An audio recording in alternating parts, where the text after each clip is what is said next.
This podcast has language that some people may find offensive. You're listening to Opie Anthony. Opie Anthony. On the virus, Sirius XM.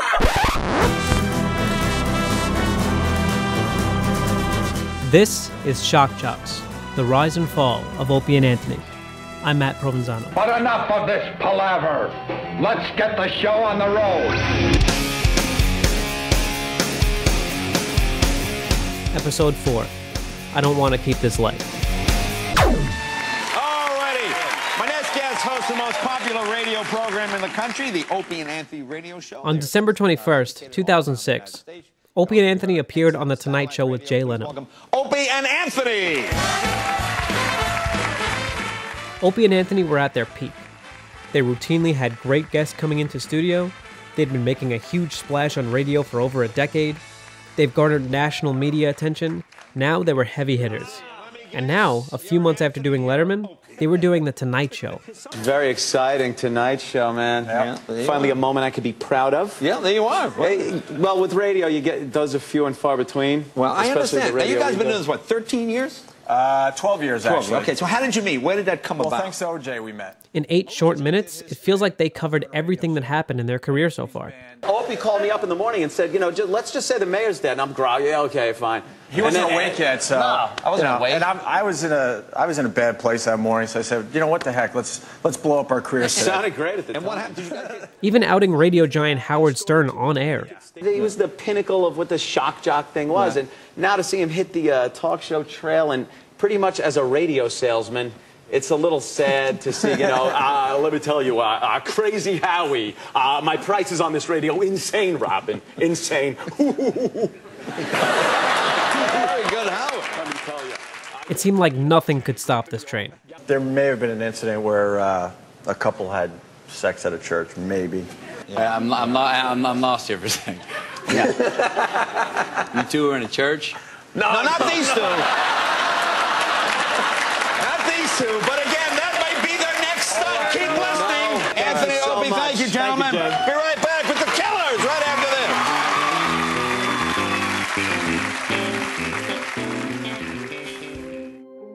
this. Well, as stated in previous episodes, Opie and Anthony loved homeless people. In 1999, they hosted the very first homeless shopping spree, where they would take random homeless people living on the street, fill up a bus with them, drive them to the mall, and then give each person $100 and some alcohol to go nuts. You're checking out the homeless shopping spree, too, on the Opie and Anthony program. Dude, so pandemonium. You should have seen, as we pulled in, lights flashing up a storm. Everyone was waiting in the front of the mall. Now the caravan has continued, and they're all parking. People are just throwing their cars all over the place. Total madness. People with cameras, dudes just cheering. Everything is nice. I think we're going to have a fantastic time. And you can hear them saying... You're in gas. We're in gas. And Okay. Blue has grabbed himself a nice blue sweater. Yeah. Blue, you want to try that on? Pop it on. Oh, The event was a hit, and they had 4 shopping sprees until it was canceled in 2009 due to legal issues. One of the members of this occasion was a man which Opie and Anthony affectionately nicknamed Homeless Charlie. On May 9th, 2007, he appeared in studio. Oh, you're from the homeless shopping. Yeah. All right. John Sterling call? Yeah. They kicked me out the fucking house. Them fucking Jew motherfuckers. Shit. All right. Wow.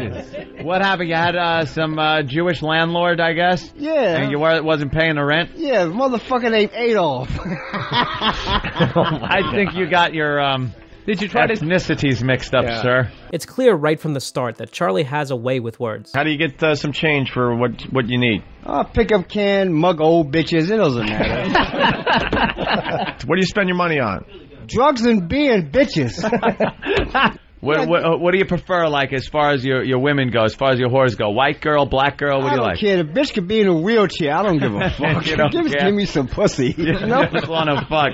A little after 10 minutes into the conversation, Opie asks what he thinks about current events. Is there anything in the news that's driving you nuts? Yeah. The president, the war? About these 6 guys in New Jersey? What, you read the paper, obviously, huh? How the fuck you want to blow an army? You know what they should have did? Let them come on the fucking base and blew their fucking ass away. He starts giving his opinions on all the hottest gossip of 2007, including that black guy that's running for president. And you know what? That guy running for president, the black guy, what's his name? Obama? Yeah. Obama. He better change his fucking name. I know that. the fucking like George Johnson or some fucking body. George Ain't nobody gonna vote for that motherfucker, Obama. Get the fuck out of here. He goes on a few tangents. He says more racist comments by the second. Why hire me? You go get a fucking wetback and paying for a six-pack of fucking beer, you know? Fuck that shit. Wow. And then a few minutes later, he says this. I'll tell you what. What's that George Bush bitch, Rice? Condoleezza Rice? Condoleezza Rice. Yeah. I love to fuck that bitch there. She needs a fucking man. Yeah. I'll fuck that bitch. I just imagine the horror in Condoleezza Rice's face when she realizes what's as going you were on. just like holding her down and fucking her. Punch her all in the fucking face. Shut up, bitch. That's exactly what I meant. Just, fuck it. And George Bush wife? Oh, I'll fuck that bitch to death. Yeah? Oh, yeah. For the remainder of his time in studio, he continues to talk about politics at the time, what it's like to live on the street, some personal stories, and a lot of racial epithets. This guy's more racist than anyone in the studio. Hey, were you guilty of the robbery charge, or was it bullshit? I did it. How much time you get for the robbery? About 6 years. I What'd caught you some rob? old fucking Jew with the big beards and the big hats and shit. Oh, boy. Yeah? What'd you get? I got 6 years. Bill Burr was also in studio, and right before Charlie leaves, Bill says something interesting. When you go and you apologize, then you're acting like you did something Right. wrong. You should have been like, I'm sorry you didn't get the joke. It's a comedy show. Yeah, it's If you're going comedy. to take it seriously, you're going to get offended every 8 seconds. Go fuck yourself. Yeah, And then you leave it leave. at that. Almost as if he was challenging listeners to be offended. What Homeless Charlie said on the program wasn't the worst thing to ever be said on the program. Not by a long shot. But after a recording of the broadcast appeared on the internet, Drudge Report to be specific, the press got a hold of it. XM satellite radio DJs Opie and Anthony, they're under fire now for airing joking comments about raping Secretary of State Condoleezza Rice. Will they be the next to go? Is radio cleaning house? 2 days later, Opie and Anthony were forced to issue an apology. I just want to say we're taking what happened on Wednesday very, very seriously. Very, very seriously. And we're listening to XM on this one big time. Yeah, we apologize to the public officials for comments that were made on the XM show on May 9th. And we do take very seriously the responsibility that comes with our creative freedom that we get here, and regret any offense that this segment has caused. This caused a debate amongst the media, as this occurred just 1 month after the Don Imus controversy. Today, shock jock Don Imus again apologized for his racially charged comments about the Rutgers women's basketball team. To fill you in if you're unaware, Don Imus is another radio personality in Shock Jock. In April of 2007, he referred to the NCAA Women's Basketball Championship as nappy-headed hoes. Girls from Rutgers, man, they got tattoos and some hardcore hoes. That's some nappy-headed hoes there, I'm going to tell you that now. Man, that's some... Ooh. Public outrage followed. I think what he said was racist and sexist, and he admitted that. Then what is there for the owners of the stations and FCC to do but then say, therefore, the punishment must be this? He's not debating any of the claims that I made. Imus apologized, he showed up on Al Sharpton's podcast, and he tried to explain his actions, but it was all in vain as he was suspended shortly after, followed by an immediate cancellation of his show. And now, a month later, a homeless man comes on Opie and Anthony and talks about beating and raping the U.S. Secretary of State. Were they the next to go? On May 16th, Opie and Anthony were suspended for 30 days.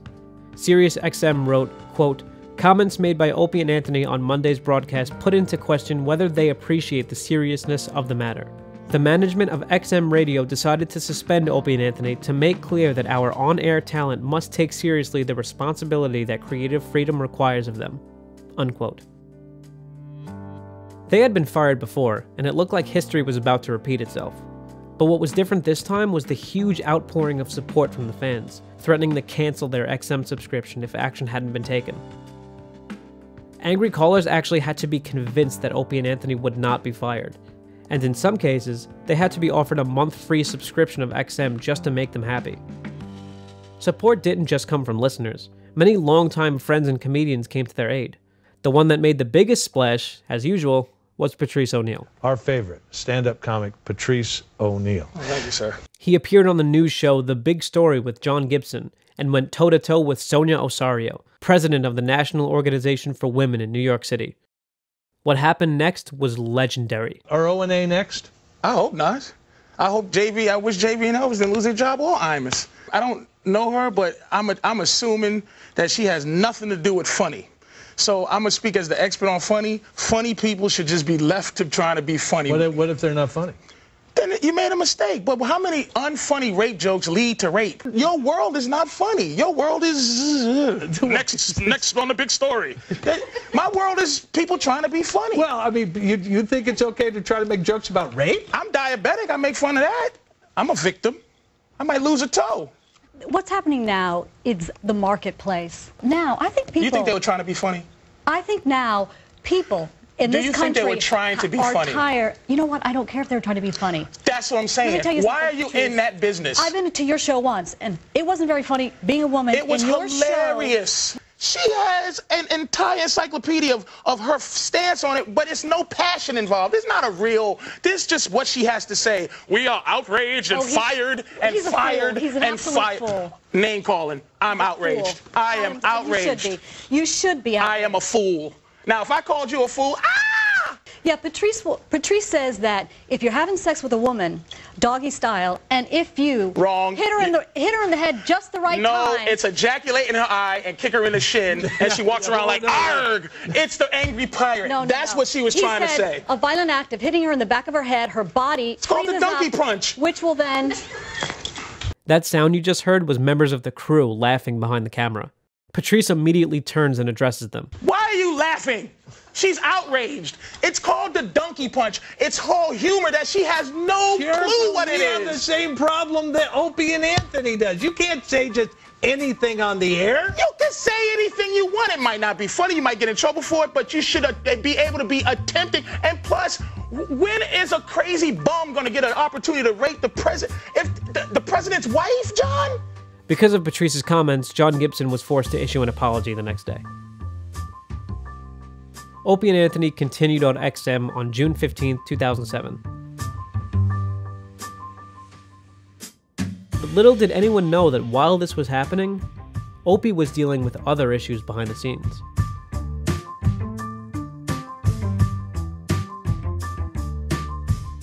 Less than a year later, there was the sex tape scandal. I bet you didn't think there'd be a sex tape in this story, huh? Here's what happened.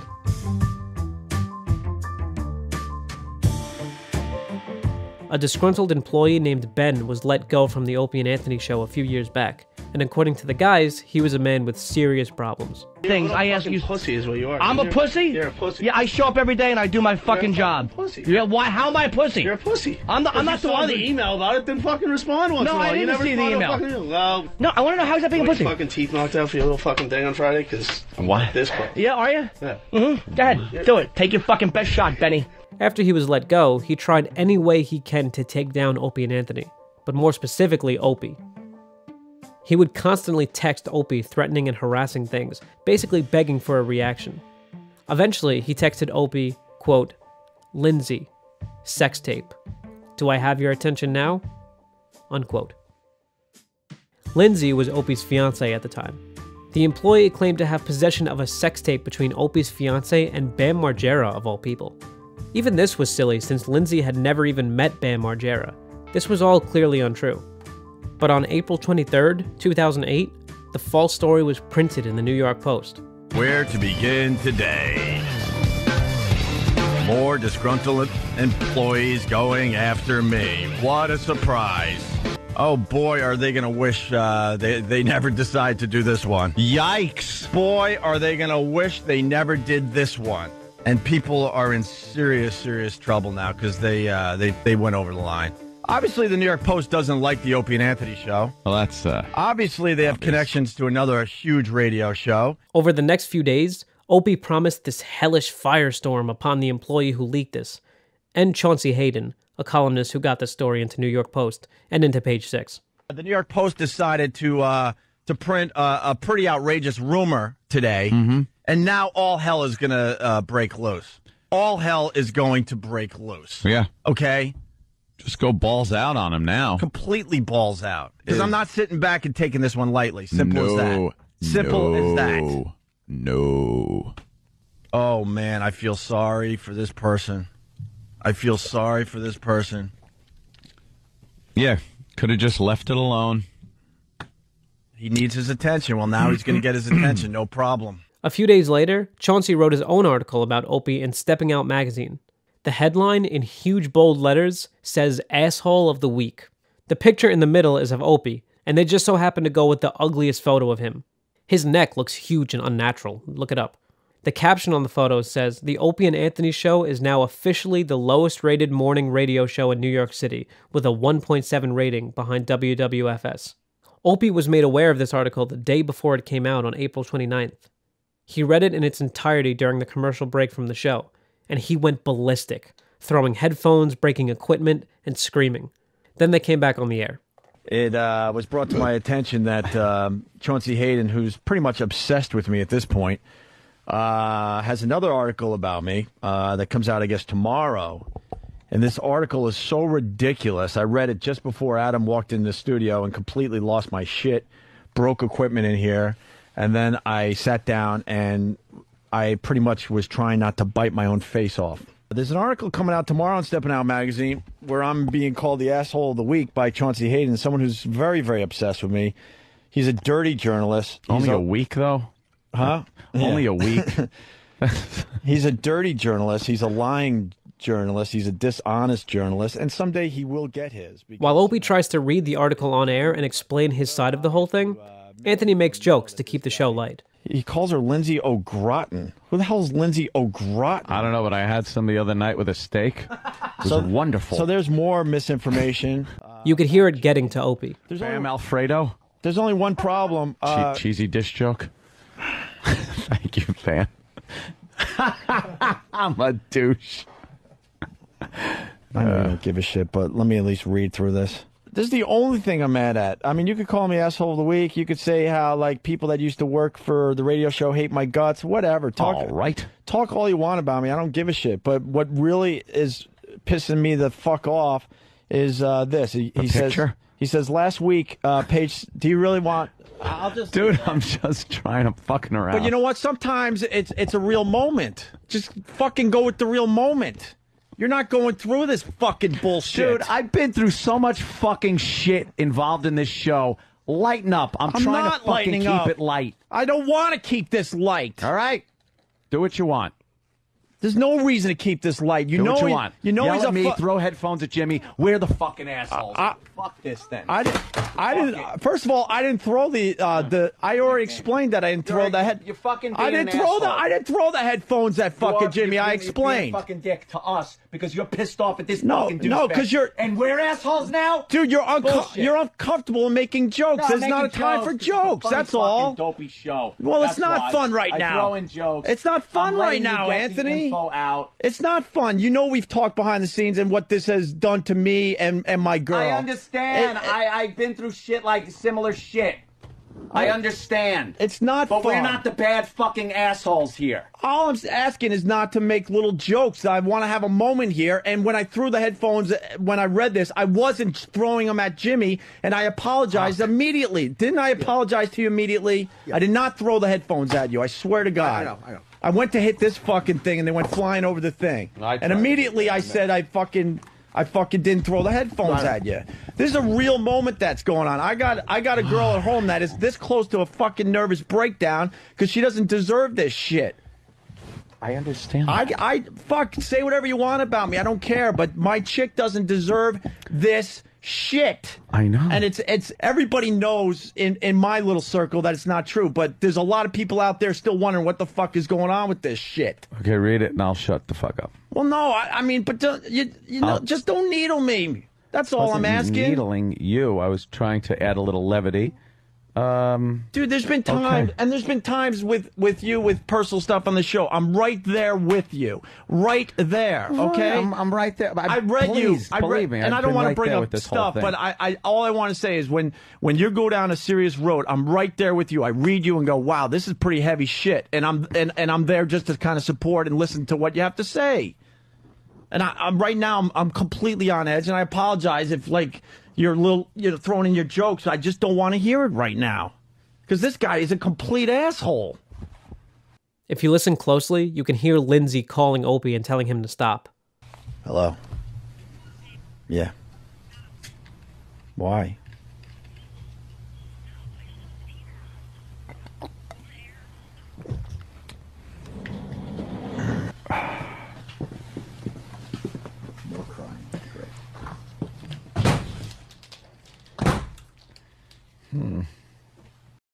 This was one of the first times we got a good look into what the relationship between Opie and Anthony was turning into. And unfortunately, it wasn't getting much better.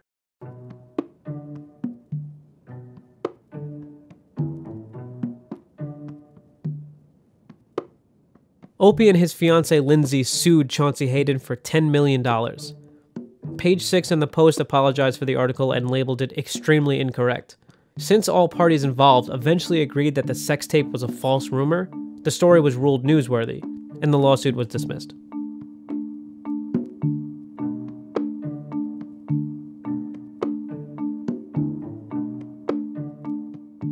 Next time on Shock Jocks.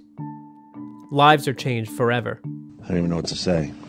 I mean, It sucks. You knew it was coming. I knew it was coming. For some reason, this one is really fucking rough.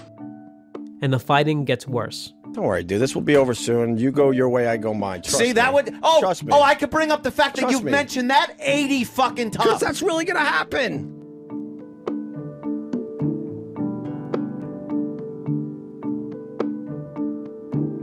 Shock Jocks was created by me, Matt Provenzano. The music you are hearing was made by Brad Fry. The first part of the theme song is Gang With No Name by Tex-Mex from Director's Cuts. It can be found on extrememusic.com. The second part of the theme song is Don't Stand Alone by Set It Free under Gas Can Music. The album artwork was created by Nick Balsamo. Thanks for listening.